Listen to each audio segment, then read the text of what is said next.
Hello and welcome to Alice Day here at the Story Museum in Oxford.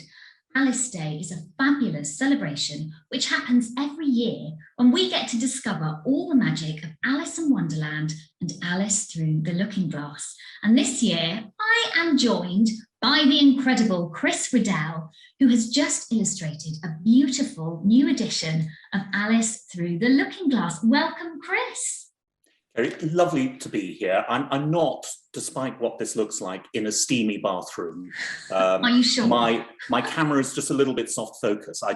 Don't ask me why. It might be a very flattering filter, but I'm not complaining. It's lovely to be here on Alice Day, and we're going to have just, I think, a lovely chat about two of the most loved and I would say most important children's books that's ever been written. Well, it's just so generational, isn't it? Everyone knows the story and the original illustrations, actually. People can recognise Alice, you know, just at a glance. Yes, and that, I've got to say, Kerry, was quite a challenge. Now, if I just turn on my document camera, you will see sort of my new edition of Love it. Through the Looking Glass. And of course, my Alice looks rather different than she does. She's a modern Alice. Well, she is a very old-fashioned Alice as well, actually, Kerry, because my inspiration was the original Alice, who was told the story, Alice's Adventure in Wonderland, on the picnic. So she was one of the little sisters. She had an older sister and a younger sister. And the three of them went on a picnic with Lewis Carroll along the banks of the Thames. And Lewis Carroll told them stories and they loved them so much. They begged him to write them down. And I'm so pleased they did. We all are, aren't we? And so the sisters were the first children to hear the Alice stories. And I thought it would be really nice. It is magical, isn't it? And I thought it would be really nice to actually use the original Alice as my sort of template for my character. And she, as you see, she's got a sort of dark hair, sort of bobbed dark hair, which it looks rather modern for a little Victorian child. She looks very current, to be honest. Yes. She looks like she's come out of lockdown and had all of her hair cut to look. She's got a very nice bob, hasn't she? Her sisters, and one can see this from photographs. You can find photographs of Alice and her sisters on the internet, taken by Lewis Carroll. They're very beautiful Victorian photographs. And if you look at those, you'll see the sisters have ringlets in their hair.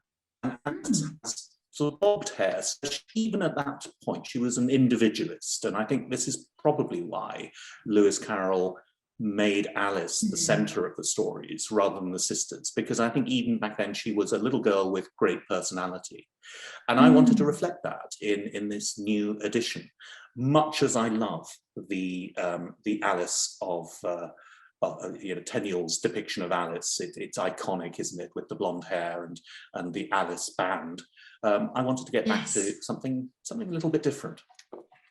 And so how was that for you, making that decision and deciding to move away from the traditional Alice, sort of the fairy tale or more Disney-esque Alice? Well, it was a challenge. It was quite a challenge, Kerry, and I think that for me the challenge, in a sense, was to try and forget as far as I could the Tenniel illustrations, which I've loved for a very long time. In fact, we all do, because they're sort of, it's part of our heritage of fairy tales or our childhood. It is, isn't it? Yeah, I mean, very much so. And I think it's so full of sort of iconic characters. And for me, as a small child, the character I loved the most was the White Rabbit. And that was principally because of the way that Tenniel drew the White Rabbit in the frontispiece of my edition. And I was fascinated as a small boy. And I've got to say, I can see the rabbit appearing. It's my sort of pale imitation, I've got to say. But as a young child, I copied Tenniel's drawing of the White Rabbit almost when you were a obsessively, child. because when I was very little, I experimented. I got a Isn't that amazing? It's like you were prophesizing your own future work. Well, in a way, I was, Cerrie, because I invested in a dip pen and a bottle of ink, which was a rather eccentric purchase for a little boy, but I got those two. You bought it, or someone bought it for you? I requested it, I think, from my very indulgent parents, who I think just liked to keep me busy, and they knew that I loved drawing, and so I would just analyse the drawing of the White Rabbit, trying to work out how Tenniel had got that sort of expressive look in the rabbit's eyes. He looks and the way stress, doesn't he? That he yes, of course, he's late. Yes, he's late for a very important date. He's got his pocket watch out of his waistcoat. I've got to say, if I saw a rabbit in a waistcoat looking at his watch, I would follow him down the rabbit hole, just as Alice does. I have looked out for rabbits of that nature, probably all of them. We all have, haven't we? Yes, it's one of those sort of wonderful, wonderful sort of scenes, disappearing down a rabbit hole. And in some ways, Cerrie, that's exactly what we've all been through, haven't we, in the last year and a half? We have all collectively disappeared down a rabbit hole into now a very we're strange re-emerging place. Into we are hopefully a better world. Yes, I think so too, and I think sort of wonderful books like the Alice books can be part of that journey. I hope that we've all had a chance to read books and to draw and to sort of engage with our sort of creative selves when we can't actually get out and meet each other in quite the way that we had been doing. And I don't want that to go away. I would love sort of we need to find a way of combining it all, so that it's creativity is streamlined really with learning and with being at home. And I would say a very good place to start is by visiting the Story Museum, because that is a wonderful embodiment, I think, of everything we're talking about. It's a creative space. You can wander through the tableaus of the favourite sort of characters from children's books, including the Alice books. And you can also do wonderful sort of creative workshops and write stories and draw and do this thing, which I think is the one of the nicest things you can do, which is talk to other people about the books that you've read, mutually. You can have a book conversation, which is what we're having now, Cerrie, which is so nice. Well, and the Story Museum is a real sort of ode to the imagination and storytelling, not just being about a physical book, but actually something that lives in your head and your heart, which for children it is. There's a real push educationally for children to read and write. But actually reading has to be a joy. They have to fall in love with story before they can really access that, more studious side of reading. I think you're right, actually, Cerrie, and I like the idea of a museum of stories, because, of course, we know that stories live in these amazing things called books.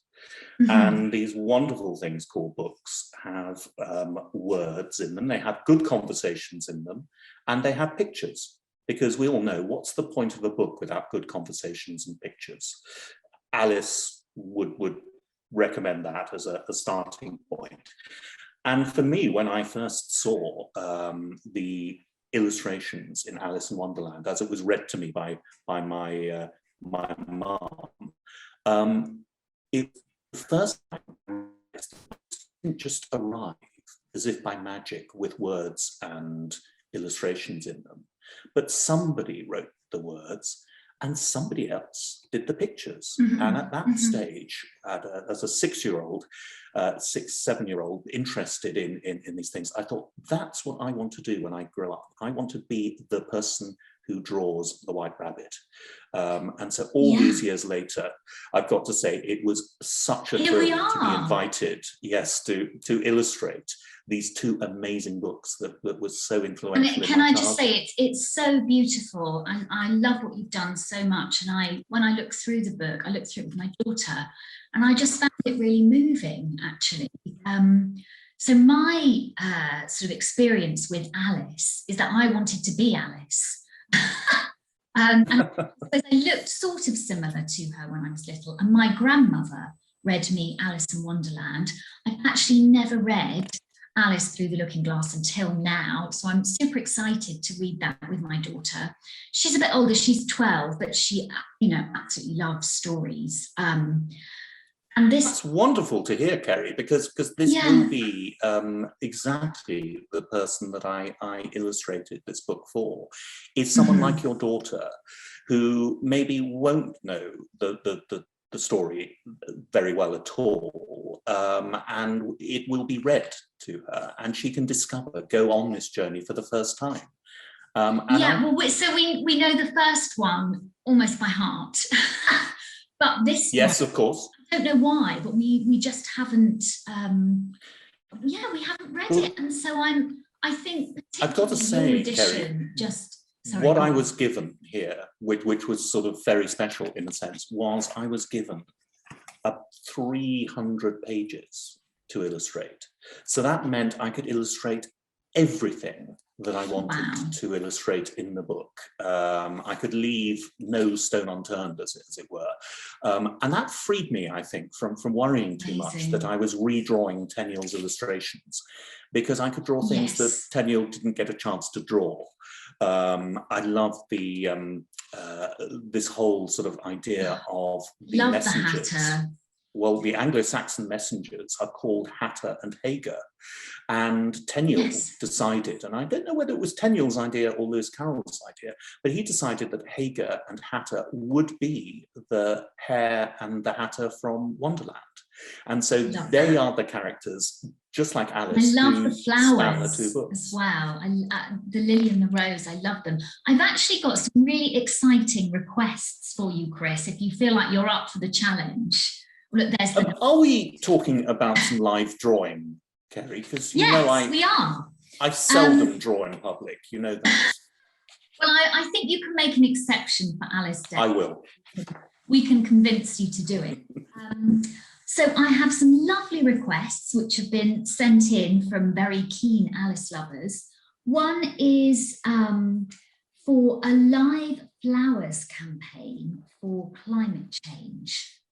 I think that sounds really amazing. My goodness, I think, a live flower campaign, wouldn't that be amazing? If flowers, I think, could actually tell us, what they thought, just as they do in Looking Glass Land. If they could sort of, call from the sort of herbaceous border and say, what on earth do you think you're doing? Yes. What is happening in the world? Here we are, being wonderful and beautiful and bringing joy into the world, and we are being sort of polluted. And the other thing which I think sort of plants would tell us very readily is that they are our friends, they are our allies in the whole battle that we're involved in. The battle for climate, to reverse climate change. The trees, the plants, the wonderful, wonderful organisms that capture carbon in the atmosphere and stop us sort of polluting and warming our world are absolutely vital.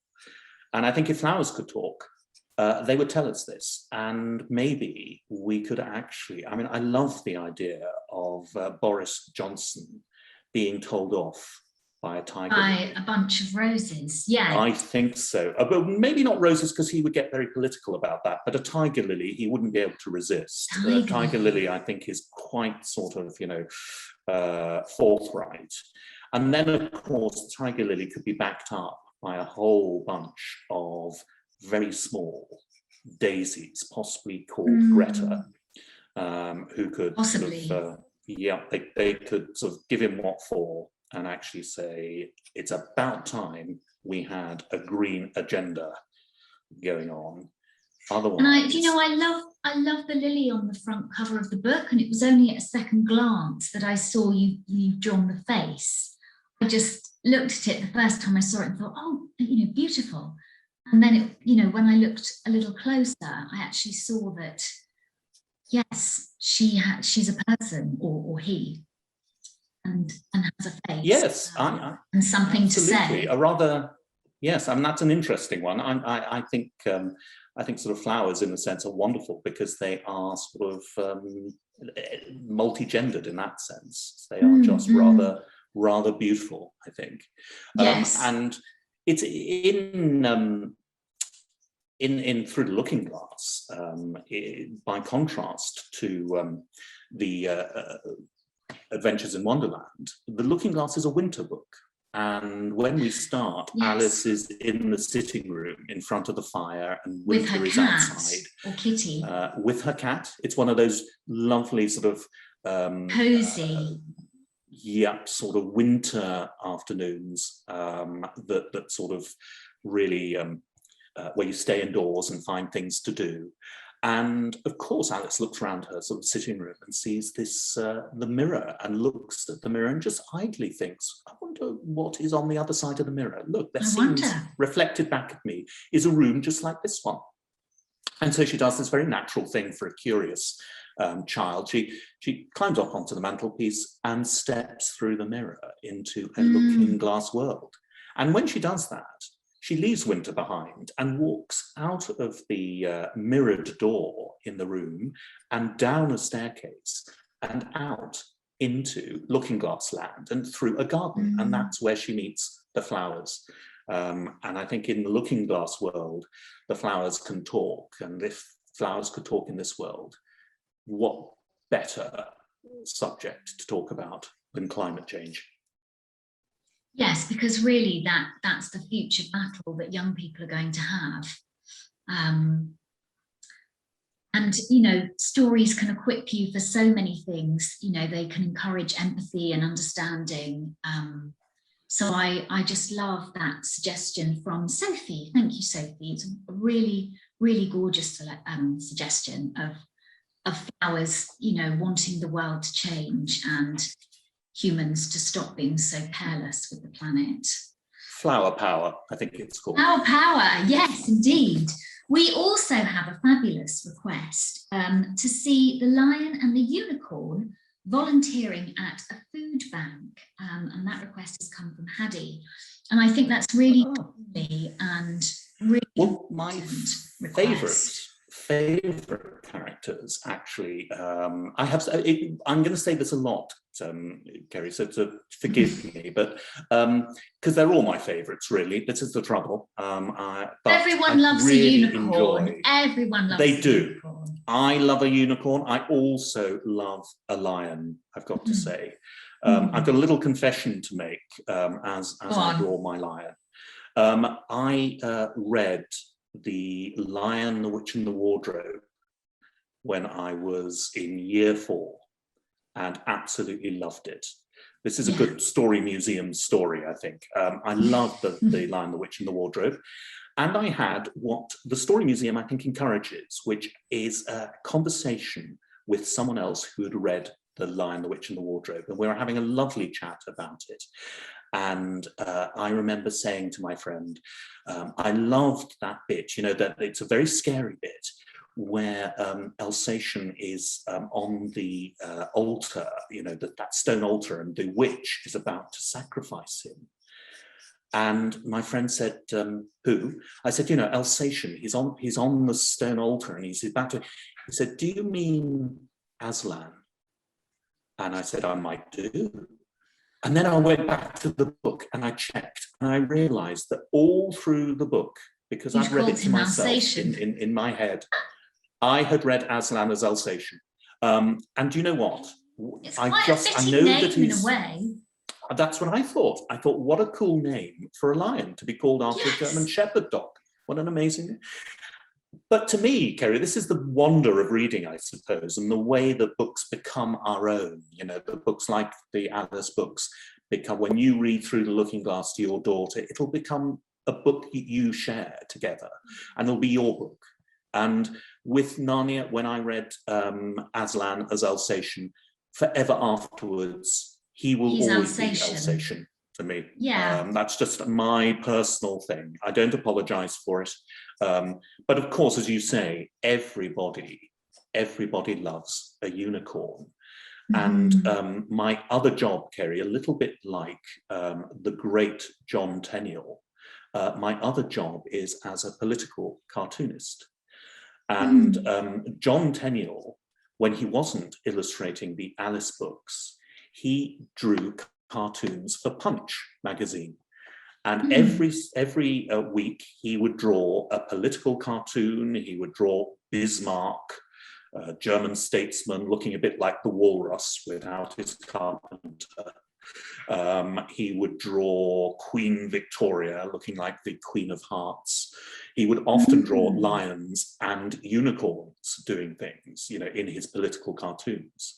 And so do I. And I really enjoy drawing a good unicorn and then writing on its side a caption of some sort. So I've been drawing a lot of Brexit unicorns. Imaginary mythical beasts that don't actually exist. Well, you say that. We don't know that they don't exist, Chris. I mean, just because we haven't seen one, it doesn't mean that they're not out there. They exist, Kerry, I think, and here's my political point. They exist in our imaginations, you see. So in that sense, they are both magical and unreal, which is why we love them. Well, they may exist somewhere physically as well. It's just that, you know, we haven't got to see them yet. Now, you're a true believer. You're a true believer. I applaud you for that. Of course, yes. I love actually the unicorn you're drawing. There they are, a unicorn and a lion, and they are at a wonderful, wonderful place. A place that when I read about what they do and stuff, it makes me feel hopeful in some senses. It's one of those sort of interesting sort of emotions we have. I wish that food banks didn't exist. I wish we didn't need them. Yeah. But at the same time, if you do, it's fantastic that they're there, and that if you need something, you can come in and someone will say, what do you need? Here is what you need. And looping back, I'm going to loop back here, Kerry, back to the Story Museum, because I think just as a food bank gives out food and nourishes you, story museums give out stories and they nourish you in a different way. And I think these are two sort of things well, something I'm that really grateful that we have. We've needed both those things a lot more, you know, the last 18 months, I think, than probably ever before. And I think, you know, I think it's really important to acknowledge, as people who work with and for children, that stories are for everyone. And, you know, you don't have to be a certain type of person to access a story. You know, libraries are wonderful places, museums, particularly the Story Museum, are wonderful places. And, you know, the same is true of food, really. It's a basic human right. And if you need food, you should be able to access it. So I'm just, like you, I think I'm really sad that, because when I was growing up, we didn't have food banks because there wasn't a need for them. So I'm sad that our world has turned in such a way that we do need them. But I'm also so relieved that they are there. And like you say, you can go and ask for what you want and hopefully be supplied with that. Kerry, absolutely, I agree. And wouldn't it be fun if you went into a food bank, met Alsatian and his friend Brexit, and asked for a nice bag of groceries, and they could even sort of put in a copy of Through the Looking Glass to take home and read as well. That would be amazing. That would be just absolutely joyful and wonderful. Yes, so I do have another request for you, and I love this one because the Red Queen is one of my favourite characters, and I particularly love the way you illustrated her. And this is of the Red Queen winning an egg and spoon race, which I just think is absolutely delightful. It is delightful, isn't it? I love that idea. Egg and spoon races. How amazing. Very simple and also achievable if you're not very good at sports. You know, well, I suppose, Kerry, I think you're taking us back to you know, certainly my childhood. School sports day. School sports day, yeah. The egg and spoon race, the sack race was you know, I think a little too technical for me. Yeah, not that good. Egg and spoon race, I enjoyed a lot. I like that. Maybe if you just had a steady hand, you might actually run the course. But I think the Red Queen might have a bit of a problem in the egg and spoon race, because what she does, I think, so amazingly, is she runs incredibly fast when Alice meets her. She runs incredibly fast, but stays in exactly the same position. And you know, and this makes perfect sense in Looking Glass Land, and would make perfect sense to sort of various politicians that we could name. But Alice, I think many parents possibly feel like that in the morning as well. Oh, of course, yes, I see the eternal egg and spoon race. I see what you mean. And the other thing I sort of love about Through the Looking Glass particularly is that it is so full of these wonderful, absurd notions that the characters talk about. The Red Queen running incredibly fast just to stay in the same place. It's full of metaphors. The language is so clever. The White Queen, who says, you know, we can have jam yesterday and we can have jam tomorrow, but we can never have jam today. Oh, now that's an interesting one. And of course, the great, and here we are, the egg and spoon race being conducted, and guess who the egg is? You tell me, I think I have a... Okay, the egg in this scenario is Humpty Dumpty, the great Humpty Dumpty, who knows everything. The great Humpty Dumpty is just so full of himself. He knows absolutely everything.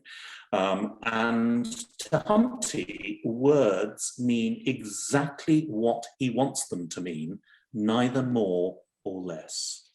You know, so what an interesting observation that is. And what I'd like to do, Kerry, if you'll indulge me here, is I would like to read my absolute favourite poem from the very beginning of Through the Looking Glass. And then I would like to read Humpty Dumpty's explanation of that poem, because he knows everything. You see, he's very, very wise. That's why these books are so brilliant to read out loud, because it's a celebration of language, as we're about to hear, as you're going to so beautifully demonstrate.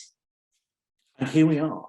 At the very beginning of the story, Alice finds a book, and it's in mirror writing because she's in Looking Glass Land. So she holds it up to the mirror, and she's able to read this amazing poem, Jabberwocky.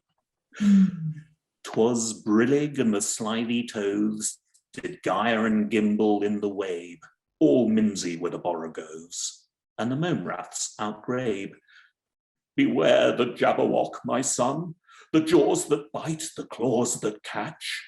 Beware the Jubjub bird, and shun the frumious Bandersnatch. He took his vorpal sword in hand, long time the manxome foe he sought. So rested he by the tumtum tree, and stood a while in thought. And as in uffish thought he stood, the Jabberwock with eyes of flame came whiffling through the tulgey wood and burbled as it came. 1, 2, 1, 2, and through the vorpal blade went snicker-snack. He left it dead, and with its head he went galumphing back. And Hast thou slain the Jabberwock? Oh, come to my arms, my beamish boy. Oh, frabjous day, callooh, callay, he chortled in his joy. 'Twas brillig, and the slithy toads did gyre and gimble in the wave. All mimsy were the borogoves, and the mome raths outgrave. Now, what on earth does all that mean? Well, all you have to do is consult Humpty Dumpty. Here we are. I'm turning to the Humpty Dumpty chapter.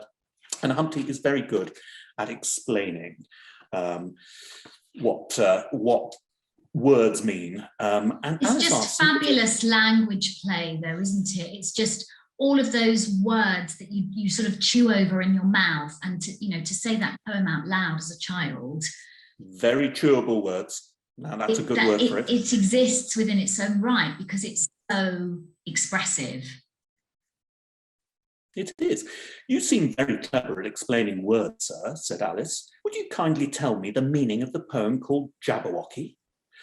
I can explain all the poems that were ever invented, said Humpty Dumpty, and a good many that haven't been invented yet. Right, said Humpty Dumpty. There are plenty of hard words there. Brillig means 4 o'clock in the afternoon, the time when you begin broiling things for dinner. Ah, that'll do very well, said Alice. And slithy? Well, slithy means live and slimy. Live is the same as active. You see, it's a portmanteau. There are 2 meanings packed up into one word. Oh, I see it now, Alice remarked thoughtfully. And what are toves? Well, toves are something like badgers, they're something like lizards, and they're something like corkscrews. They must be very curious-looking creatures. They are that, said Humpty Dumpty. Also, they make their nests under sundials, and they also live on cheeks. And what's the gyre? To gyre is to go round and round like a gyroscope, and to gimble is to make holes like a gimlet. And the wave is the grass plot around the sundial, I suppose, said Alice, surprised at her own ingenuity. Of course it is. It's called wave, you know, because it goes a long way before it and a long way behind it, and a long way beyond on each side, Alice added. Exactly so. Well, then mimsy is flimsy and miserable, and borogove is a thin, shabby-looking bird with its feathers sticking out all around, something like a live mop. And then mome rath, said Alice. I'm afraid I'm giving you a great deal of trouble. Well, a rath is a sort of green pig, but mome I'm not certain about. I think it's short for from home, meaning that they've lost their way, you know. And what does outgrabe mean? Well, outgribbing is something between bellowing and whistling, with a kind of sneeze in the middle. However, you hear it may be done down in the wood yonder, and when you've heard it once, you'll be quite content. Who's been repeating all that hard stuff to you? I read it in a book, said Alice. So that is Humpty Dumpty's explanation. I don't believe him, to be honest. Like you, I think they're chewable words that we can all chew over, and we can invent our own things. For instance, I think, actually, I've often wondered what a slithy toad might look like, and I think it might look a bit like, yes. I think there might be a sort of, this is my idea of what a slithy gove looks like. Looks very looks very slithy, but also very gove, I would say. Exactly. There we are. There we have a slithy gove. There we are, very slithy. And he's probably being mimsy somewhere in Borrowborough. Definitely mimsy. Yeah. Yes, miserable and flimsy. That's a good, I feel like that would be a good description of a camping holiday that's gone wrong. It was a bit mimsy.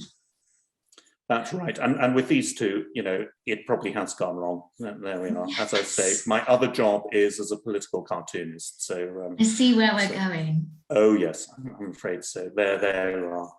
That's an extremely tulgy wood. Indeed. But what I think the 2 books do so beautifully is it's just this almost tennis-like play between language that is so delightful and enlightening to children and to adults as well. You know, lots of the text is actually very funny. I know in Alice in Wonderland, there's that really hilarious description of school and how things lessen, or they have lessons, but it gets less and less every day, and until by Friday they're not doing any lessons at all, which I think sounds like a wonderful way to do school. Oh, and that was such fun to illustrate, because I could illustrate all the Mock Turtles lessons and do a little drawing for each lesson, writhing and reeling, and all those sort of lovely things, and getting yourself tangled up. And similarly in Through the Looking Glass, because I had so many pages I could play with, I could do things like this. I could draw the great big crow that swoops down towards Tweedledum and Tweedledee, and I could use up a whole page just to do the crow. And then as I went, the lots and lots of different pictures, and I really enjoyed sort of doing little sequences. So this is the White Queen, who has incredibly tangled up hair, poor thing. And so Alice is just tying up the White Queen's hair for her, just very carefully. And I do like the White Queen is one of my, again, another one of my favorite characters. All the chess pieces I think are really interesting. And the White Queen sort of lives slightly out of sync. So when she sort of pricks her finger on her brooch, she wraps her finger up first, and then she only feels the pain afterwards, because she's doing everything a bit sort of backwards, which is very strange. And then she turns, and this is another sort of thing I enjoyed, she turns very slowly into the sheep. And then we meet the sheep in the shop, sheep in the shop. Sheep in the shop, I mean, that's a shop I want to go to. And we do something that in Oxford they're very keen on, which is they go for a little boat ride along the river together. How adorable. And they come back to the shop, and then right in the distance, Alice sees Humpty Dumpty right in the back of the shop. So she goes towards the back of the shop.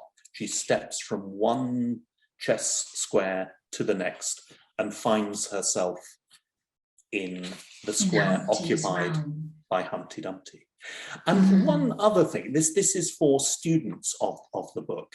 I would just like to read you a little poem here, which is Humpty's poem. It's one of the less well-known poems, and it is completely ridiculous. But there's a little story afterwards, which I'd like to share for all scholars of Lewis Carroll.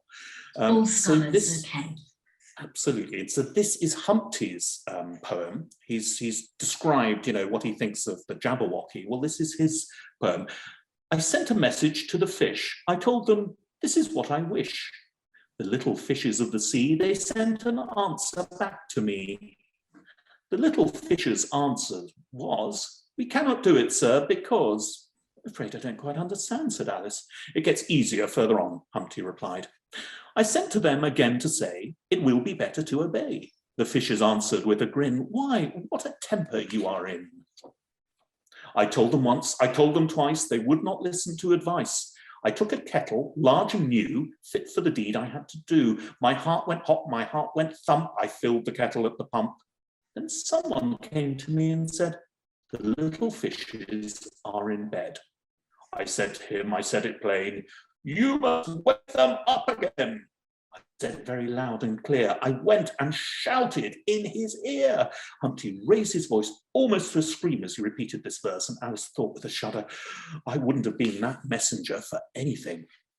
But he was very stiff and proud. He said, you needn't shout so loud. He was very proud and stiff. He said, I'd go and wake them if... I took a corkscrew from the shelf. I went to wake them up myself.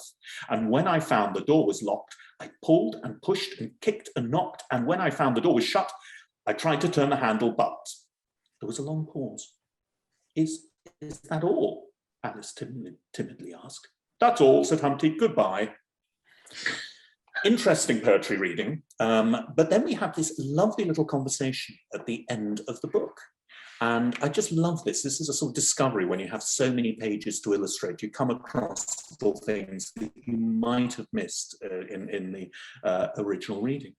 And there's a lovely conversation where the White Queen says, this reminds me, the White Queen said, looking down nervously and clasping and unclasping her hands, we had such a thunderstorm last Tuesday. I mean, one of the last set of Tuesdays, you know. Alice was puzzled. In our country, she remarked, there's only one day at a time. Just so, cried the Red Queen. Humpty Dumpty saw it too, the White Queen went on in a lower voice, more as if she were talking to herself. He came to the door with a corkscrew in his hand. What did he want? Said the Red Queen.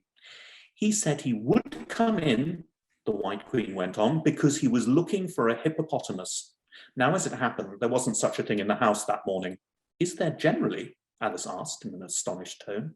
Well, only on Thursdays, said the Queen. Well, there you have it, the Thursday hippopotamus.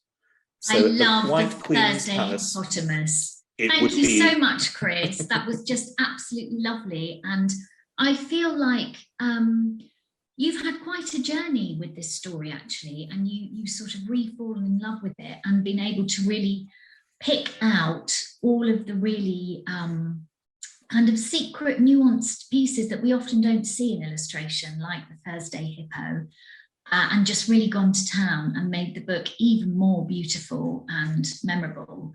Very kind. And here and celebrate on the pages, together. This is the journey I went on. So if you look at the front, you will see all the different places in Looking Glass Land where the different people live. And there's a hippopotamus pool over there. This is the town the lion and unicorn are in, maybe at a food bank. There's Tweedledum and Tweedledee's wood. There's where the sheep goes for Humpty Dumpty. He's there in the wood. There's a Looking Glass Railway. Told You Wood, where the Jabberwocky is. So you can have a look at all the different places featured in and really get to know the geography of Looking Glass Land. Thank you so much, Chris, and thank you for joining us here at the Story Museum. This has been a wonderful, brightly coloured and illustrative celebration of Alice Day, which happens every year in Oxford.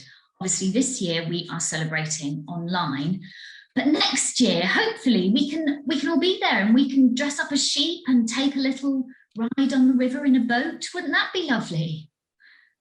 It would be lovely, and I promise if we do that, I won't be in soft focus anymore. I'll be in rather harsh lighting. Don't mind if you are. You can bring the sunshine with you. But I'd just like to say to everyone, very happy Alice Day, and do enjoy the wonderful adventures in Wonderland and through the Looking Glass and what Alice found there. Thank you very much.